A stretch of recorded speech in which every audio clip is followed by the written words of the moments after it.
이 히브리어의 샬롬이란 말은 평강, 평화라는 뜻입니다. 근데 기억해야 될 것은 이것은 혼자만 좋은 것이 아닙니다. 그 온전함과 웰빙의 상태가 타자와의 관계 속에서 이루어진 것을 뜻합니다. 여러분, 신앙은 관계입니다. 하나님과 나와의 관계요, 나와 이웃과의 관계가 신앙입니다.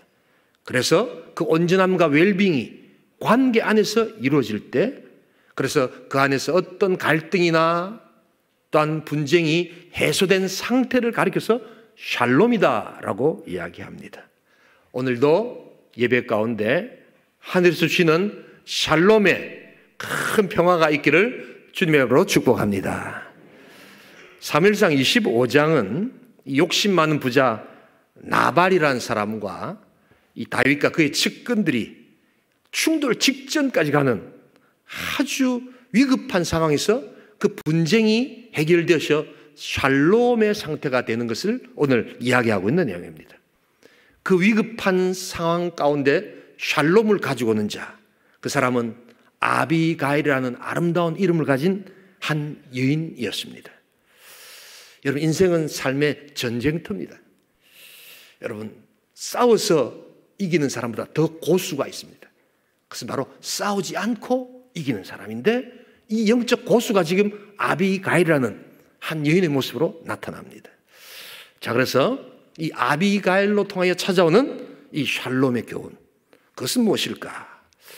그래서 오늘 우리 분쟁 많고 고통 많은 곳에서 하나님의 샬롬을 우리가 누리기를 원합니다.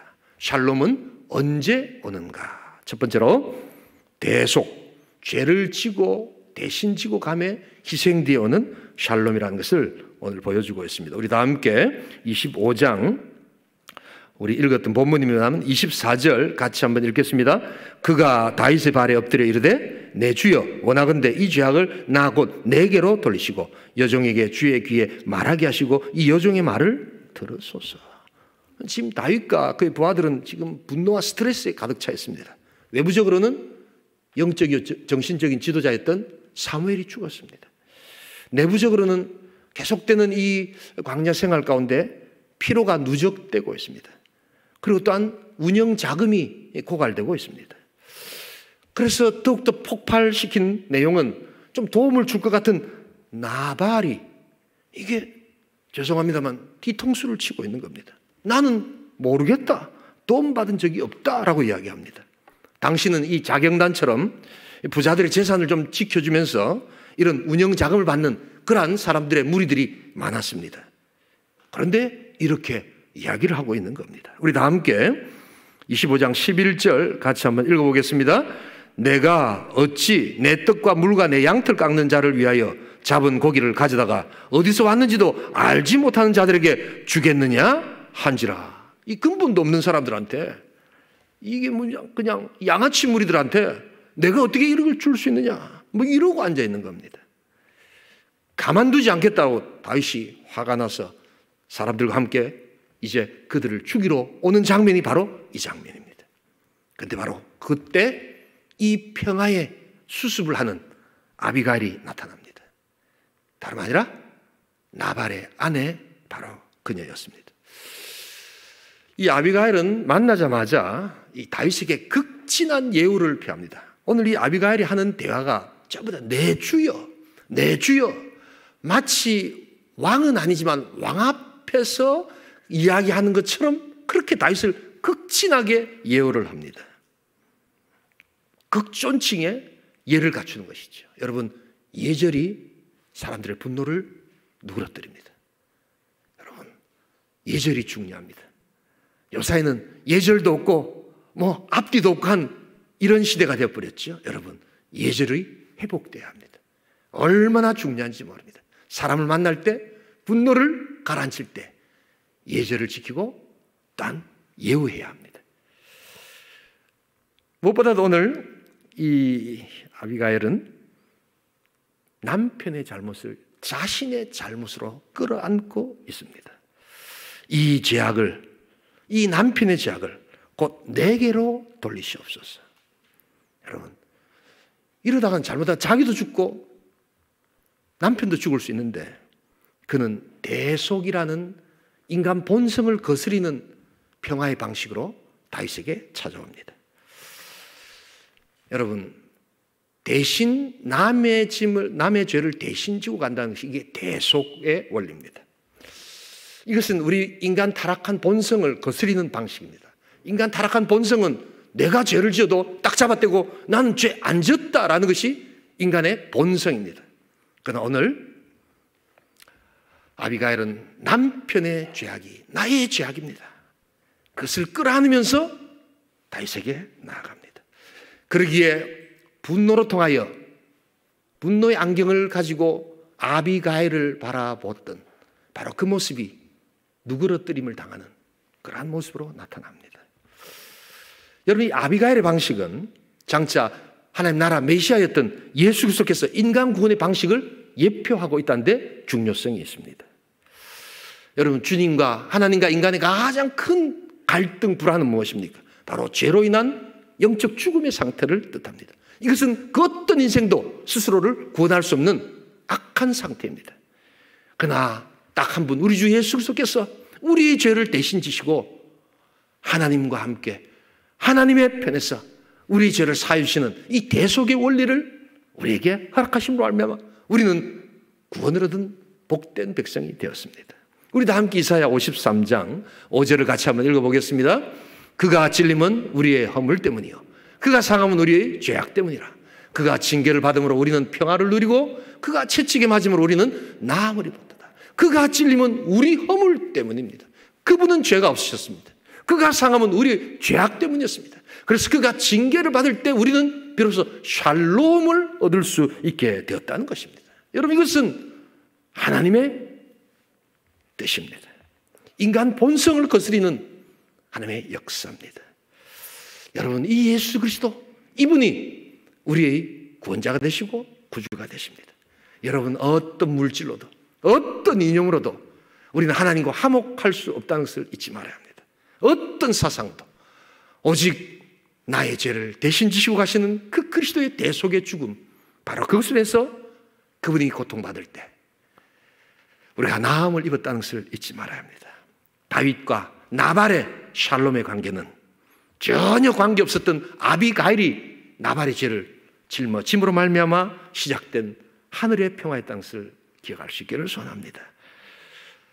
남의 죄를 대신 지고 가시는 이 희생 뒤에 오는 복된 평화가 여러분 가운데 충만할 수 있기를 주님의 이름으로 축복합니다. 두 번째로 오늘 이 샬롬은 언제 오는가?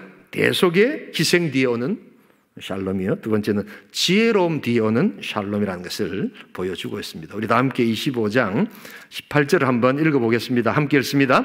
아비가일이 그 빗떡 200덩이와 포도주 2가죽 부대와 잡아서 요리한 양 5마리와 볶은 고식 5 세아와 건포도 100송이와 무화과 뭉치 200개를 가져다가 나귀들에게 싣고. 지금 다윗은 사실 이 나발과 이렇게 좋지 않은 관계를 만들려고 원했던 그 사람이 아니었습니다. 여러분, 그것을 우리가 어떻게 알 수 있느냐 하면 25장 6절에 그런 말이 나와 있습니다. 그의 측근들을 보내서 뭐라고 이야기하느냐?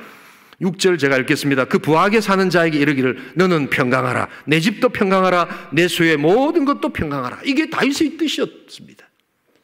하나님께서 여러분들 삶 가운데 여러분들의 집과 여러분들의 인생과 여러분들의 소유가 평강할 수 있기를 축복하시는 복된 은혜가 있기를 주님의 이름으로 축복합니다. 그런데 이런 마음을 나발이 이게 배신하고 내가 언제 니한테 도움을 받았느냐라고 이렇게 오리발을 내미니까 이게 지금 관계가 틀어져 버렸던 겁니다. 그런데 아비가일은 다윗의 마음을 압니다.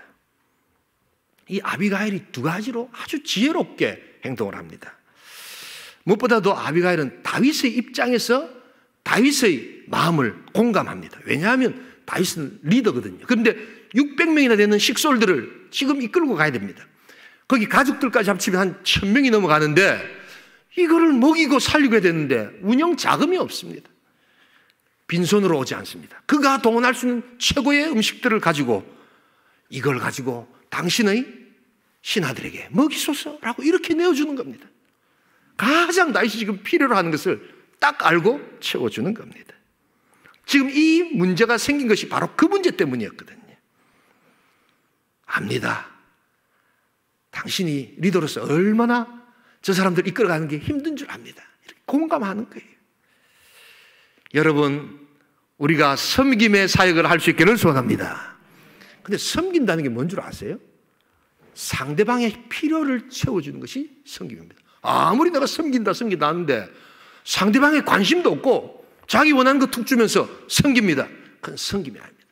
그래서 잘 섬기려면 그 사람에 대해서 기도해야 되고 그 사람의 필요를 알아야 되고 그리고 그 사람의 필요까지 채워줄 때 참된 섬김이 되는 것입니다.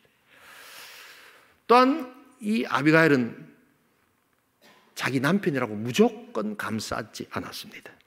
그리고 잘못한 것이 있으면 잘못을 인정할 줄 알았습니다. 우리 다 함께 또 25절 다시 한번 보겠습니다. 오나옵나니 내주는 이 불량한 사람 나발을 개의치 마옵소서. 그의 이름이 그에게 적당하니 그의 이름이 나발이라. 그는 미련한 자이니이다. 나발이란 이름이 미련하다라는 뜻이거든요. 어떻게 이름을 이렇게 지었는지 모르겠어요. 그런데 그것을 그대로 인정합니다. 여러분, 우리는 보통 이렇게 잘 안 하죠. 자기 편, 자기 진영, 자기 사람이라고 하면 잘못해도 무조건 잘했다라고 감싸 안아주려고 하지 않습니까? 그런데 그는 지혜로웠습니다. 그래서 잘못한 것이 있으면 잘못을 했다고 인정합니다. 여러분, 이것은 지금 자기 남편을 비하하는 것이 아닙니다. 잘못한 자기 남편도 죽고 자기도 죽을 지경이기 때문에 다윗에게 솔직하게 그것을 인정하면서 그것을 지혜로 구하는 것입니다. 샬롬이 임하고 있습니다. 여러분, 그래서 평화를 원하는 사람들은요, 이 하나님의 지혜를 좀 배워야 합니다. 지혜는 지금도 여러분들의 삶 가운데 계속해서 지혜를 배우라고 지혜가 요청하고 있다는 것을 여러분 알고 계십니까? 우리 다 함께 잠언 1장 20절에서 21절을 같이 읽겠습니다. 지혜가 길거리에서 부르며 광장에서 소리를 높이며 시끄러운 길목에서 소리를 지르며 성문 어귀와 성중에서 그 소리를 발하여 이르되, 이게 무슨 말이냐면 지혜를 의인화시켜 놓은 겁니다. 그래서 마치 사람이 부르듯이 시끄러운 길목, 성문 어귀, 성중, 이 다 삶의 현장이라는 뜻입니다. 지혜롭게 살아가야 합니다. 하늘의 지혜를 배우셔야 합니다. 하나님께 오셔서 지혜를 배우세요라고 지금도 지혜가 여러분들을 향해서 초청하고 안타깝게 부르짖고 있다는 겁니다. 우리가 신앙생활 하다 보면 참 중심도 좋고 기도도 많이 하시는데 이분이 지혜롭지 못한 분들이 좀 있습니다. 그래서 기도도 많이 하고 참 좋으신 분인데 그걸 다 깎아먹는 그런 분들이 간혹가다 있습니다. 지혜를 배우셔야 합니다. 지혜가 지금도 부르고 있습니다. 지혜를 배우려면 어떻게 해야 될까? 간단합니다. 첫 번째, 지혜를 배우려는 마음이 좀 있으셔야 합니다. 무엇보다도 범사에 하나님을 인정할 수 있기를 소원합니다. 범사, 모든 작은 일에도 하나님의 지혜가 있을 것이라는 것을 인정하는 겁니다. 그리고 자신의 명철을 의지하지 말아야 합니다. 그래서 야고보 사도는 기도하면서 하나님의 지혜를 구하라, 후히 주시고 꾸짖지 아니하시는 하나님께서 너에게 범사의 지혜를 주실 것이라고 약속하고 계십니다. 또한 두 번째로 스스로 지혜롭게 여기지 말아야 합니다. 내 경험, 내 지식, 내 방식, 이때까지 잘해왔는데 여기에 또 잘 될 거야 라고 생각하면서 그냥 나아갈 때 큰 코 다치게 되어 있습니다. 여러분, 바로 지난번 성공의 방식, 지난번 잘 됐던 방식 때문에 급변하는 세계에서, 급변하는 상황 속에서 바로 그 방식 때문에 망하는 사람이 생긴다는 것을 여러분 알아야 합니다. 하나님의 새로운 지혜를 구하는 겁니다. 비즈니스에서, 내 삶 속에서, 자녀 교육에서 옛날에 했던 방식이 잘 됐다고 지금 아이들에게 여러분 그것 때문에 망할 수도 있다는 것을 알아야 합니다. 하나님 어떻게 할까요? 하나님 지혜를 주십시오 라고 나아가는 겁니다. 스스로 지혜롭다고 여러분 여기지 말아야 합니다. 그래서 다양한 관점으로 보는 눈들을 배워야 합니다.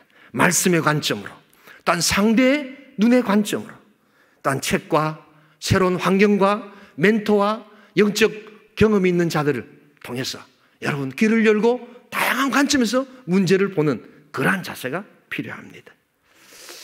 무엇보다도 여러분, 이 지혜는 물질을 후히 드리는 것과 관련이 있음을 여러분 꼭 아셔야 합니다. 지혜하고 물질하고 무슨 관련이 있느냐? 여러분, 그렇지 않습니다. 하나님께 귀한 것들을 드릴 때 하나님께서 놀라운 능력으로 채우시는 지혜를 얻게 됩니다. 우리 다 함께 잠언 3장 9절로 10절을 같이 한번 읽어보겠습니다. 내 재물과 내 소산물의 처음 익은 열매로 여호와를 공경하라. 그리하면 내 창고가 가득히 차고 내 포도즙 틀에 새 포도즙이 넘치리라. 저게 무슨 지혜와 관계 있느냐? 그런데 저게 지혜가 아니라고 생각하는 사람들이 얼마나 어리석습니까? 처음 익은 열매를 하나님께 올려드리니까 창고에 차고 넘치도록 해주시는 것, 이것만큼 지혜로운 것이 어디 있습니까? 이거 싫으세요? 네. 여러분, 그래서 하나님께 올려드리는 겁니다. 지혜로운 자는 후히 주고 베풉니다. 오늘 아비가일도 빈손으로 오지 않았습니다. 최고의 것을 가지고 다윗에게 와서 다윗이여 사용하소서라고 이야기합니다. 한 시골의 농부가 시골교회 담임 목사님에게 이렇게 반갑게 이야기를 합니다. 목사님, 우리 집에 생각지않던 소가 쌍둥이를 낳게 되었습니다. 얼마나 기쁜지 모릅니다. 그래서 이제 얼마 지나지 않으면 제가 한 마리 소값을 하나님께 올려드리겠습니다. 그렇게 이야기를 합니다. 근데 몇 주가 지났습니다. 이분에게 목사님으로부터 연락이 왔습니다. 목사님, 문제가 생겼습니다. 쌍둥이 소 한 마리가 죽었는데 하나님의 소가 죽었습니다.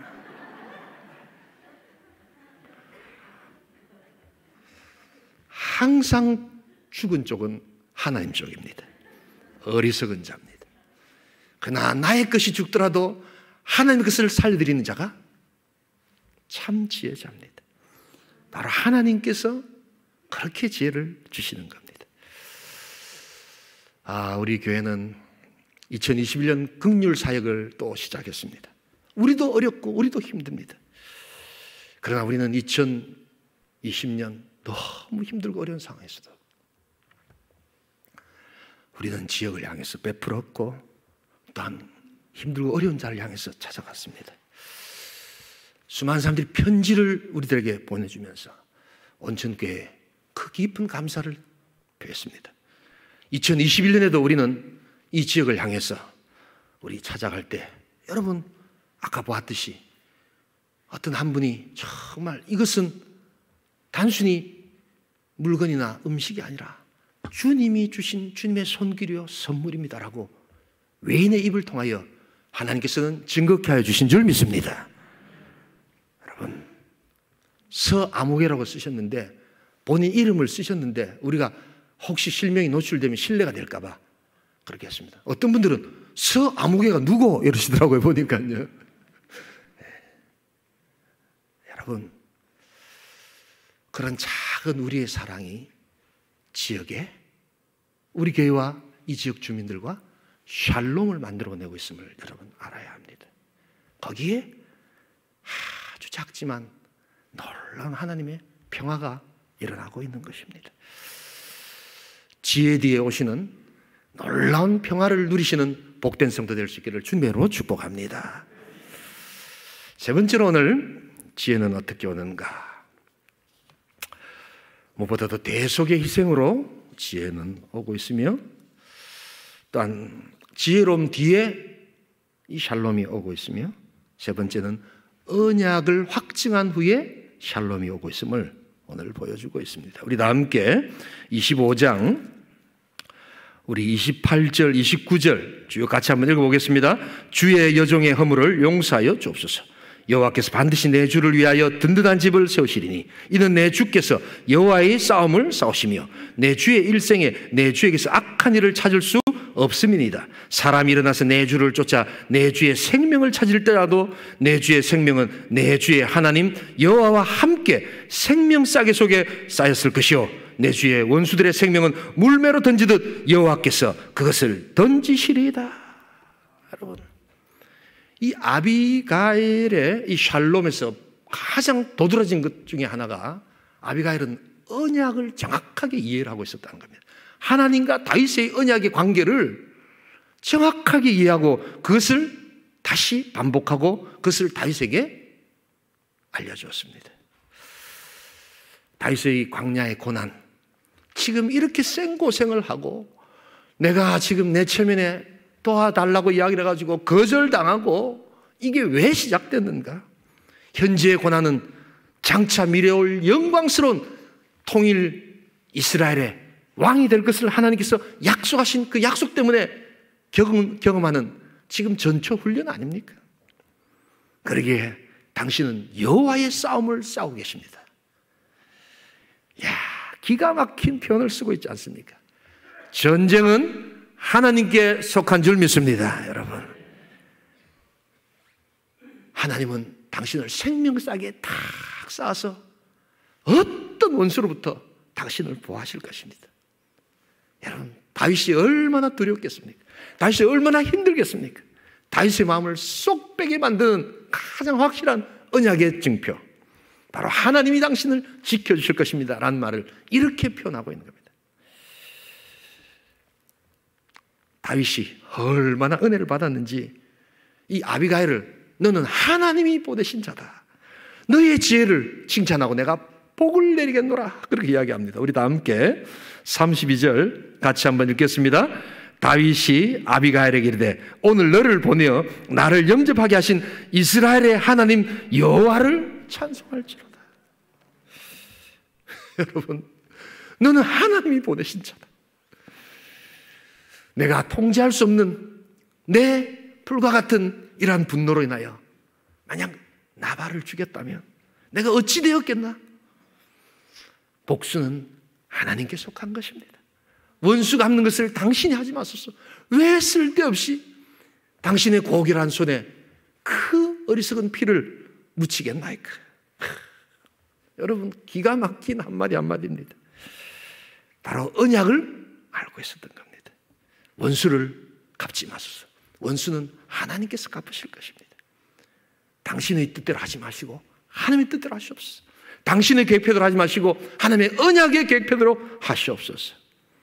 여러분, 나중에 하나님께서 어떻게 하신지 우리 한번 보겠습니다. 25장 37절 같이 읽겠습니다. 아침에 나발이 포도주에서 깬 후에 그의 아내가 그에게 이 일을 말하며 그가 낙담하여 몸이 돌과 같이 되었더니 한 열흘 후에 여호와께서 나발을 치심에 그가 죽으니라. 하나님이 치시도록 하는 것, 여러분, 하나님이 일하시도록 하는 것이 우리가 하는 것이 아니올시다.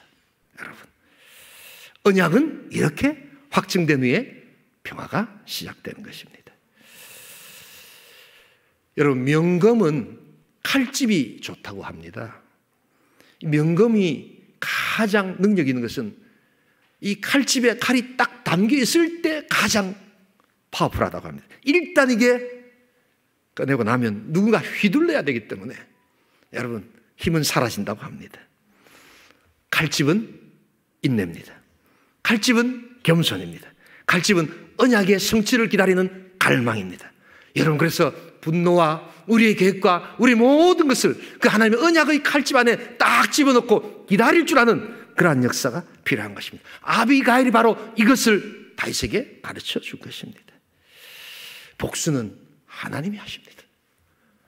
그 칼을 꺼내기 시작하면 당신도 베일 수 있습니다.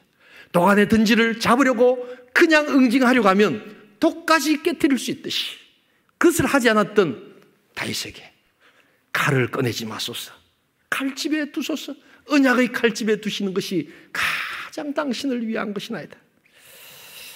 하나님께서 하시는 것을 보게 됩니다. 바로 이 여인의 이 비전에 찬 언약을 확증할 때 비로소 다윗은 자기를 통제할 수 있었고, 야, 내가 복수 안 한 게 너 때문이다. 하나님 너를 보내셨다. 언약에 믿음이 있기를 주님으로 축복합니다. 우리가 고통스러워도 하나님이 우리를 지키시고 도와주신다면 여러분, 우리는 하나님보다 앞서 나가서는 안 됩니다. 하나님이 우리 인생을 지키시고 하나님이 우리 교회를 지키시고, 제가 들어보니까요, 오늘 어떤 등록하신 분이 계시는데 정말 감사한데 저 그러더라고요. 목사님, 내가 온천교회 가서 등록한다니까 그 교회를 뭐 때문에 가노? 이런 사람이 있더라고요. 가지 마라. 그래도 그분이 제대로 뭘 아시는 거예요. 할렐루야, 여러분.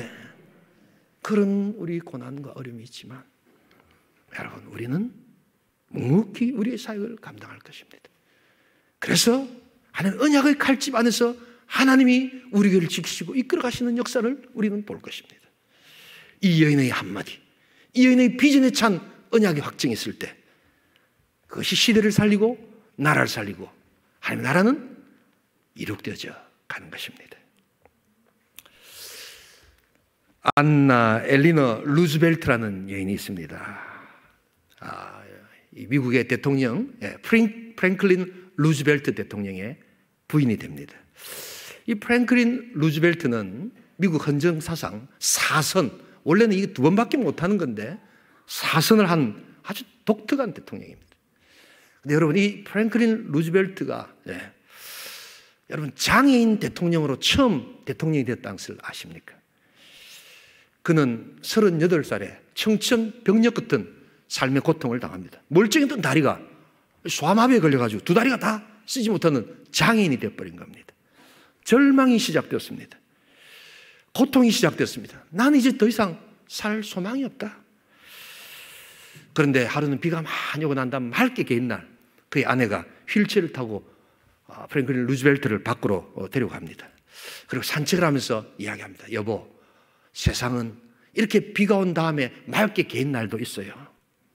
당신이 뜻하지 않은 병으로 다리를 못 쓰고 있지만 당신은 아프기 전하고 달라진 게 하나도 없는 멋있는 사람이에요. 그렇게 이야기를 합니다. 그렇게 격려해 주는 겁니다. 그래도 그 소리를 들은 프랭클린 루즈벨트는 시큰둥합니다. 그래도 나는 불구자요. 내가 장인으로 살다가 나는 죽을 수밖에 없는 자요. 그런데 하나 말이 나온 김에 물어보겠어. 여보, 그래도 내가 이렇게 장인인데 나를 사랑해 주겠소? 이렇게 물어봅니다. 그때 엘리나가 이렇게 이야기합니다. 아니 여보, 그렇다면 내가 이때까지 당신 두 다리만 사랑했나요?